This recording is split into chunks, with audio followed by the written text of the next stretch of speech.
কুরবানির প্রতীক হিসেবে কেন পশুই নির্ধারিত করি, অন্য কিছু তো নির্ধারিত হতে পারত। এ কথার জবাব দুইভাবে দেয়া যায়।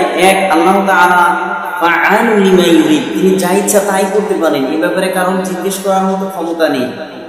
যদি কেউ জিজ্ঞেস করে এটা হবে সব থেকে বড় মূর্খতা। আল্লাহ তাআলা আমাদেরকে সৃষ্টি করেছেন, তিনি যা ইচ্ছা তাই করতে পারেন। দ্বিতীয়ত, পশু নির্ধারণ করার ক্ষেত্রে এটা আল্লাহ পাক রব্বুল আলামিনের বড় ধরনের একটি রহমত। যদি আল্লাহ পাক রব্বুল আলামিন বলতেন যে তোমরা এই পশুর পরিবর্তে তোমাদের নিজ সন্তানগুলোকে জবাই করো, যেমনটা আল্লাহ তাআলা ইব্রাহিম আলাইহিস সালামকে বলেছিলেন, কিন্তু ইব্রাহিম আলাইহিস সালামের ঈমানের মতো তো আমার আপনার ঈমান নয় যে নিজ সন্তানকে জবাই করব। তাহলে বলেন কে কে রাজি থাকতেন যে নিজ সন্তানকে জবাই করবেন?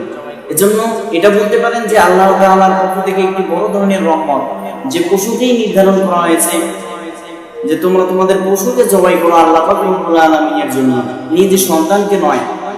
যদি তিনি নিজ সন্তানকে জবাই করার জন্য নির্দেশ দিতেন তাহলে প্রত্যেকের জন্য উচিত হতো নিজ সন্তানকে জবাই করা, কারণ তিনি যে ব্যাপারে আদেশ করেন এই আদেশ অমান্য করার মতো ক্ষমতার কারণ নেই।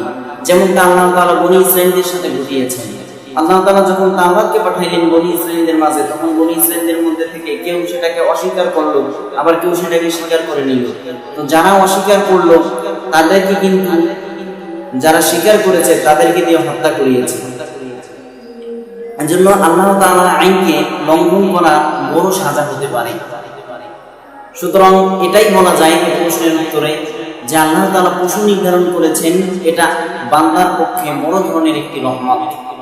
যদি আল্লাহ তাআলা নিজ সন্তান নিজ প্রিয়জনদেরকে হত্যা করে আল্লাহ তাআলার উদ্দেশ্যে কোরবানি করার নির্দেশ দিতেন তাহলে প্রত্যেকের জন্য উচিত হতো নিজ সন্তানদেরকে হত্যা করা, কিন্তু আল্লাহ তাআলা আমাদেরকে এমন নির্দেশ দেন নাই।